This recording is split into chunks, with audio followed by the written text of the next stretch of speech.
Sloth 808. I'm not sure if this is to make it out. I would assume so. But we're starting off right on Pokemon Stadium, and Sloth just coming straight in with a down air as well.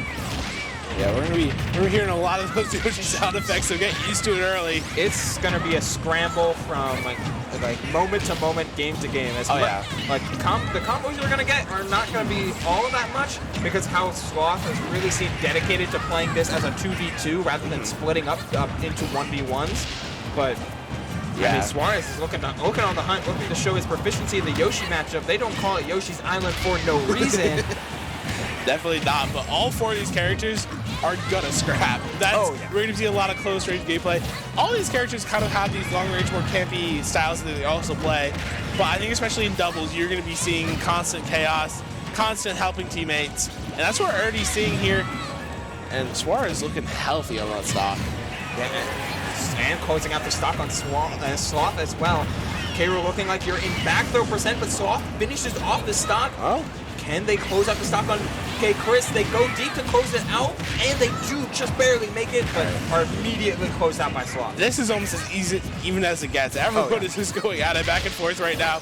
Suarez trying to get something started on the K-Rool, but just getting interrupted, not able to fully play their game plan so far, at least. Pivoting back and forth, gets a nice parry, and closing out on both players here. Suarez misses the jab, though, allowing himself to get thrown off stage. PkChris is there for the cleanup, though. Wow, what a scramble on this left ledge. Who is going to get thrown off stage? Turns out no one is. Sloth makes it back just fine, and we're back in center.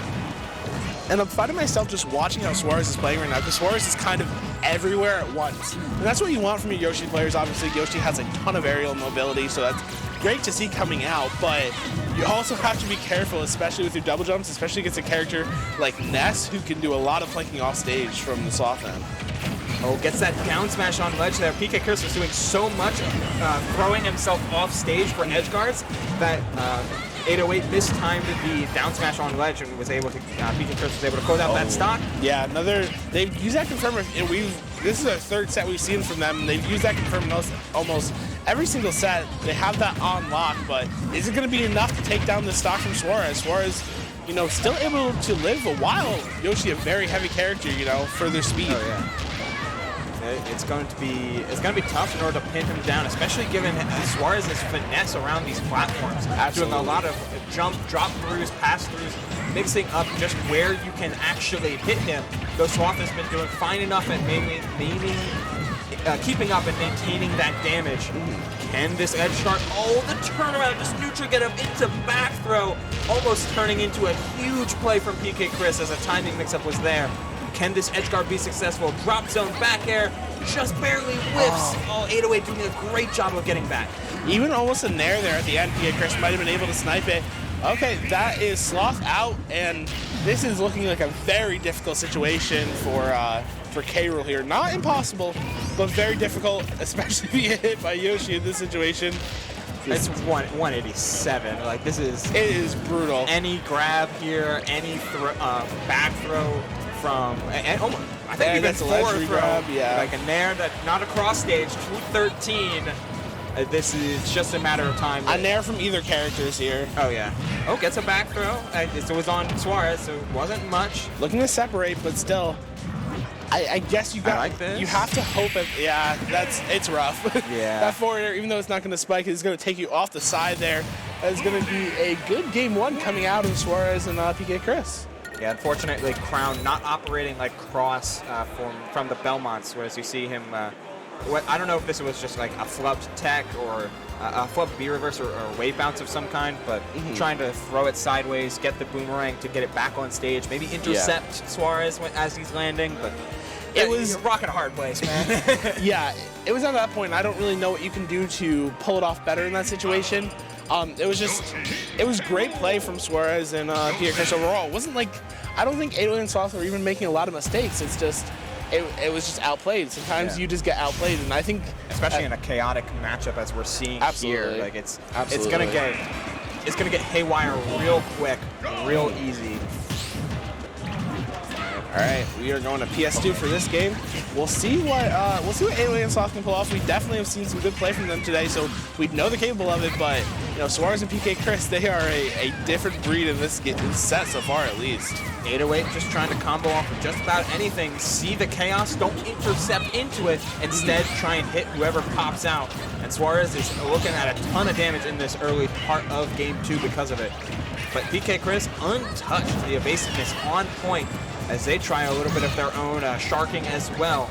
Yeah, and PkChris is kind of operating in this middle zone right now, staying between these platforms a lot of time, just occupying center stage as often as they can, but Ness in a lot of ways is a moving projectile when they throw these hitboxes. What? They are everywhere at once, and PkChris showing that beautifully right now. Just look at how many hitboxes are coming out from the side of PkChris. Going for another drop zone back air, getting real deep under the stage, and closing out the stock in turn. Oh, yeah, I love that Magnet usage, just getting the perfect spot for the back air. We get the back throw, we're not going to find much off it yet. Just trying to, you know, stay around the sledge area and just be impressive. Oh, that could have been a crazy combo into the PK flash. Absolutely. But it did not work out. The DI from 808 was just good enough. Yeah. Still going to get a modest 65% on the board off of one or two interactions. You know, it's fine. Oh, soft air fair off stage from Suarez. Seeing it, it's like 65%. That's enough for this. As Suarez keeps showing why he's the king of the Yoshis on the island. Yeah, he is. He is asserting his dominance in this set so far. So is PkChris, though, playing excellently, just kind of keeping Sloth in this box, not able to get out of the box, not able to do anything. And it is looking rough right now for Green Team. Oh, trading back and forth, missing the dare afterwards. PkChris had a little bit off on the final hit from some of these combos, but still, damage is damage. I respect it from 808, trying to get a nice, a little bit of cheese there. If you B-reverse the counter, K-Rool will try and hit you the other way towards the blast zone. Yeah. Unfortunately, Yoshi was not there, and thus he falls to the subsequent ledge trap after. So off at a healthy percent, but you've got 4 stocks to work through. Yeah, this is, like I said earlier, you're going to need a little bit of divine intervention at this point to be able to pull anything off. Especially with how well PkChris and Suarez have been playing. Yet their stocks aren't looking too healthy, but they still have a full, clean stock. It is not pretty. Yeah, and just comboing into Yoshi down air in general, it was just able to put on such a huge amount of damage, even if the combo wasn't quote-unquote finished. Yeah, and just barely touched. Up there. Yeah, and yep, there it goes. That is going to be a clean 2-0 coming out from PkChris and Suarez.